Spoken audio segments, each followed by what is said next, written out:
Parenthood, vamos falar da Camille?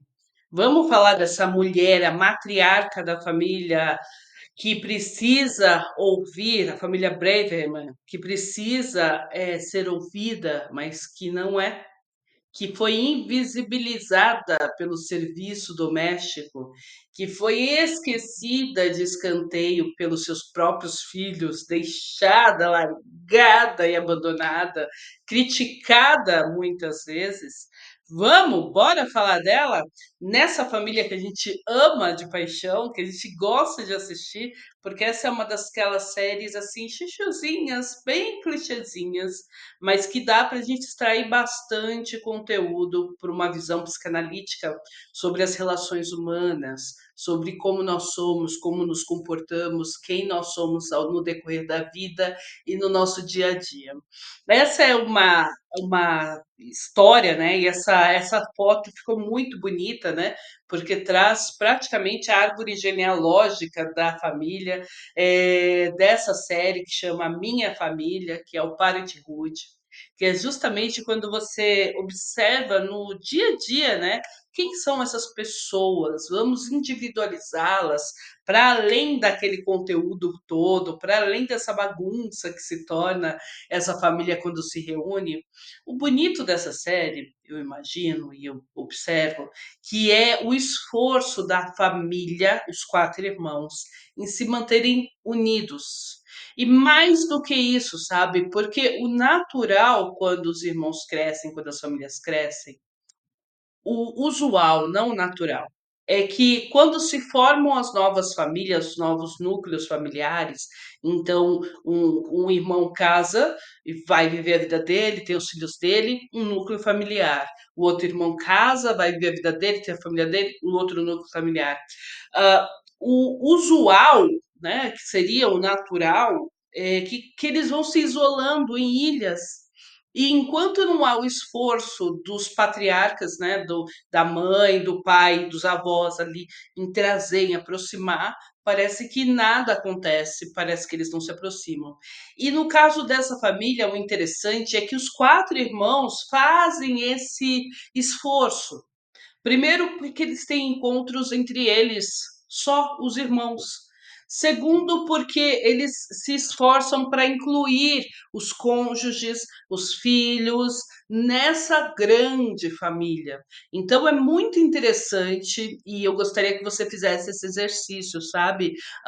Quando você foi casado ou quando você é casado agora, se você é casada, casado, você aproxima os familiares, os adjacentes, ou você é daquele tipo que exclui o seu, né, o seu núcleo familiar do núcleo familiar central.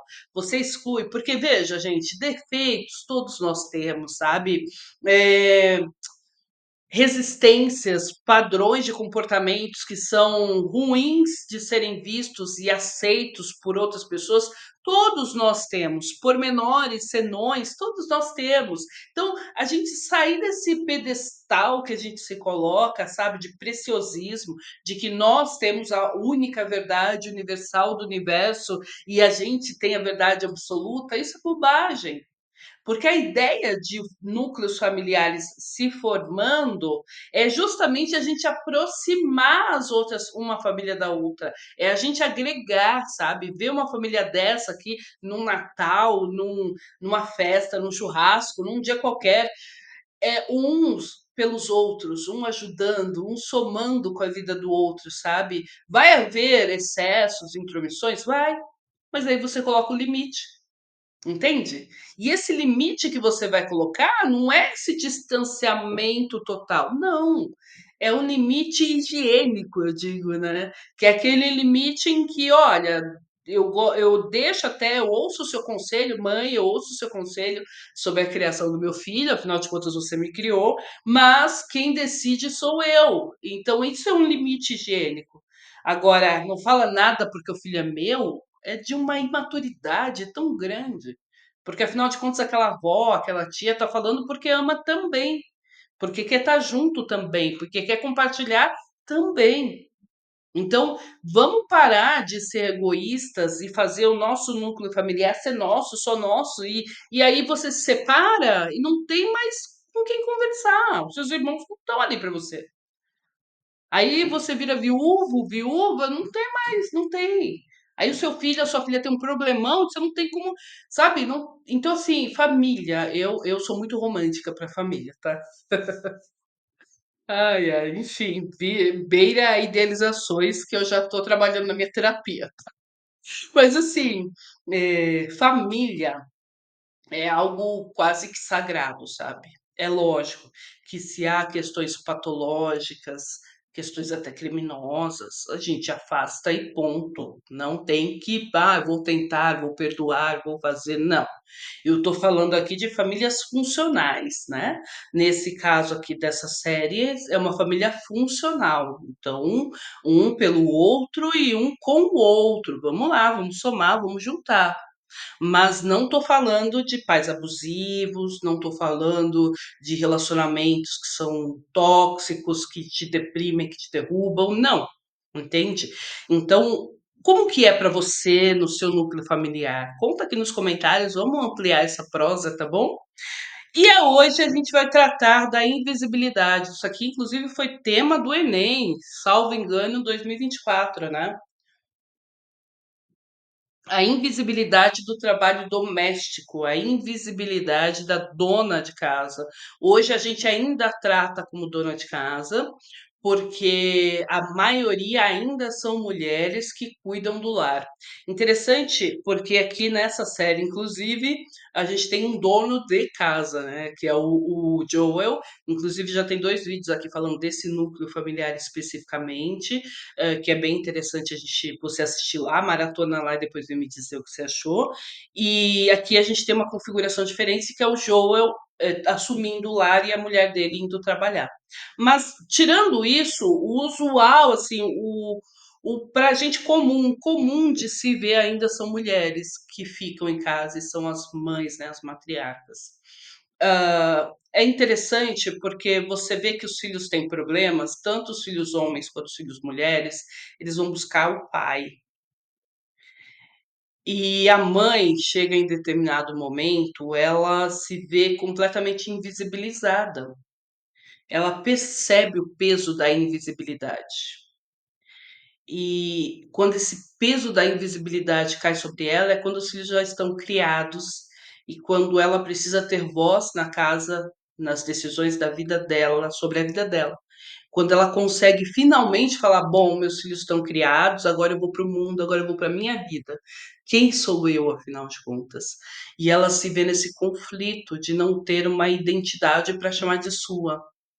Ela não tem essa identidade para chamar de sua, ela não tem essa personalidade que ela gostaria de ter e que ela inveja até no marido dela.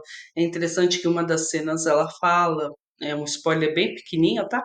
Numa das cenas ela fala que eu tô feliz pelo meu marido porque ele estava começando uma nova carreira ali e eu tô feliz por ele estar se aventurando, e foi isso que ele fez a vida inteira. Ele sempre foi atrás do que ele queria e ele foi sem medo. Assim, dando certo ou não dando certo, ele simplesmente foi. E eu não consegui ir, tanto é que hoje eu não sei o que eu quero. Ela absolutamente não sabe o que ela quer. E ela se pega nesse dilema, mas espera aí, quem sou eu se eu não tiver com esse marido, se eu não tiver nessa família? Quem sou eu? Quem sou eu? Eu digo para nas sessões de terapia que eu faço com mulheres, eu falo assim: qual é o sabor, né, mulheres mães, qual é o sabor de sorvete que você gosta?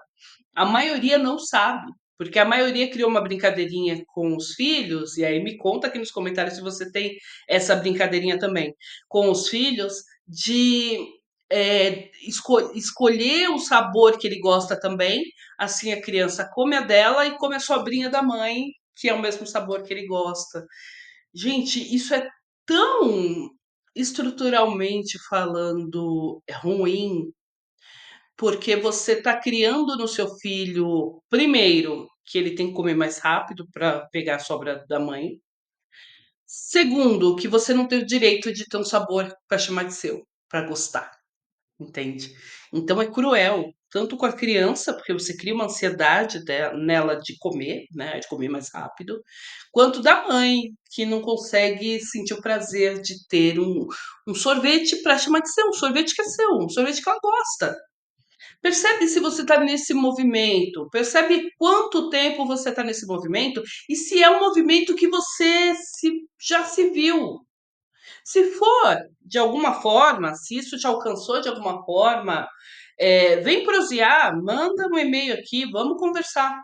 Por quê? Porque nas terapias, na psicanálise, a gente consegue reconhecer esse poder que você tem de mostrar para você que você pode sair desse lugar, sabe? Que você pode sair desse lugar de ser só dona de casa, como se fosse só, né? Porque nunca é só, é muita coisa. A casa funciona porque existe alguém ali que está cuidando dela, está estruturando ela.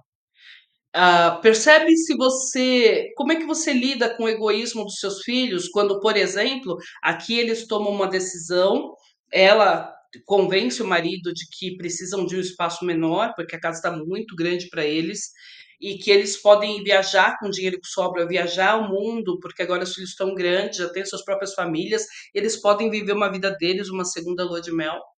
E aqui ela se pega ouvindo dos filhos, porque não foi só um que falou, um gritou, mas os outros também falaram, alguns não para ela diretamente, mas falaram, né, nos entornos, como fofoca, de que ela estava sendo egoísta. Quem é mãe, quem é pai que nunca ouviu que está sendo egoísta? Levanta a mão aí. Sinto dizer, mas você vai ouvir em algum momento, tá? No caso dela, ela ouviu lá quando os filhos estão mais maduros, quando os filhos estão mais velhos. E ela ouve aquilo, ela não consegue. Peraí, oi? Oi? Como assim, egoísta? Eu? Eu, egoísta? Eu abri mão de carreira, abri mão de vida, abri mão de um monte de coisa, do sabor de sorvete, e agora eu sou egoísta? Beleza, beleza. Né? É assim que fica uma mãe quando ouve, ó, você é muito egoísta, né?